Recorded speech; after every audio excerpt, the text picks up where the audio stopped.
Have you ever felt that your dream is too far? Like the world is too big and you are too small? Stay with me for a few minutes. Today, you'll hear about a boy who turned scraps into something amazing because he refused to give up. A few years ago, in a quiet village, lived a boy named Rahul.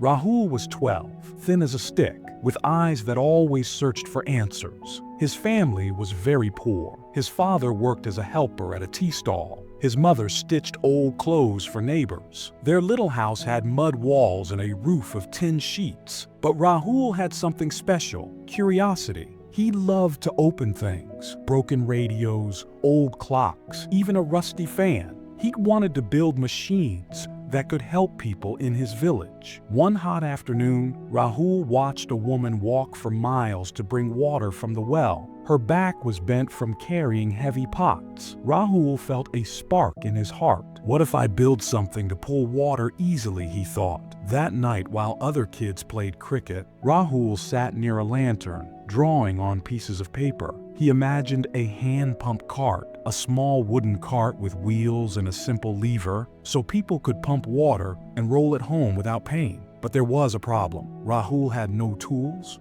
no good wood, not even a proper knife. He only had his idea. Still, he didn't stop. Every morning after helping his father serve tea, Rahul searched the village dump. He collected bottle caps, wires, bicycle chains, and old iron rods. He tied them together with rope. Many times his hands got cut. Sometimes the wheels fell apart. One evening, his first model broke completely, spilling muddy water on the ground. Rahul felt tears behind his eyes. Maybe the other boys were right when they laughed. Rahul, the junk boy, nothing he makes will work. He wanted to throw everything away. But then he remembered his mother's words, spoken when she stitched clothes at night. Even the finest cloth starts as a rough thread. Rahul took a deep breath. I'll try again, he said to himself. He spent nights fixing bolts with an old hammer. He used empty oil tins to make buckets. He learned how to bend rods by heating them near the fire. Days turned into weeks. One morning, the school headmaster entered the class with big news. Children, he said, next month, our district is holding a Young Inventors Fair.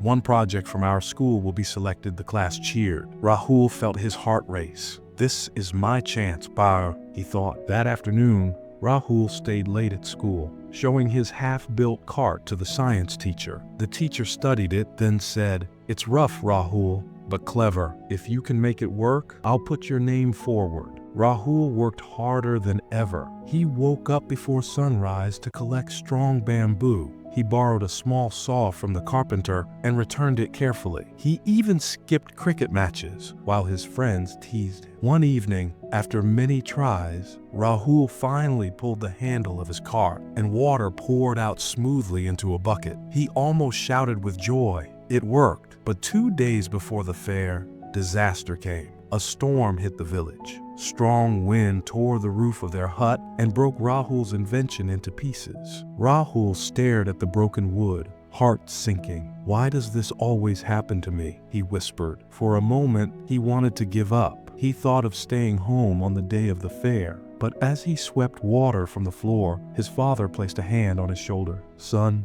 he said softly, "storms break only what stands still. Build again, stronger." Rahul didn't sleep that night. With shaky hands, he picked up every piece of bamboo, every small bolt. He worked till dawn, rebuilding the cart. He tightened each nut, tested each wheel. When the fair day arrived, Rahul carried his invention on an old bullock cart to the town school. All around him were shiny projects: a small windmill, a robot made from plastic, a mini boat with a motor. Rahul's cart looked plain, patched together with rope. Some children laughed. "Is that thing safe?" one asked. Rahul stayed quiet. He remembered the woman carrying water under the hot sun. He thought of his parents' tired faces. He held his head high. When the judges came, Rahul stood straight. "This is my water-pulling cart," he said. He showed how the handle pumped water, how the bucket stayed steady, how the wheels rolled. The judges asked questions. "How did you learn this?" Rahul replied, "I watched, I tested, I failed, and I tried again." The hall was silent for a moment. Then one of the judges, a kind-looking engineer, clapped. "This boy has solved a real problem," she said.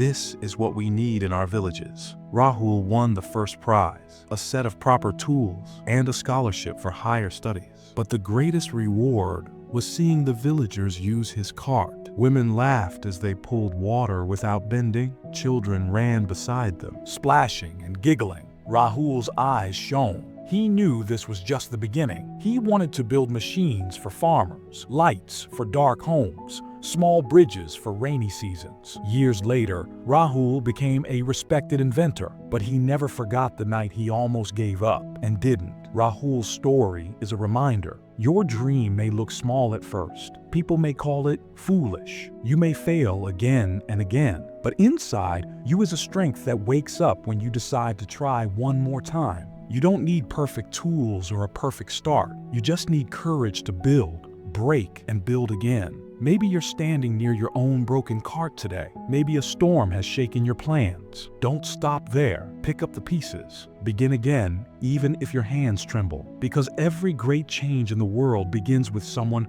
who refused to quit. And that someone could be you. If Rahul's journey inspired you, share this story with someone who feels like giving up. Write in the comments, what is your dream and how will you keep trying for it? Your words might give hope to another heart. And if you want more stories of courage and hope, remember to like, subscribe, and tap the bell icon. Keep dreaming, keep building, and above all, never ever give up.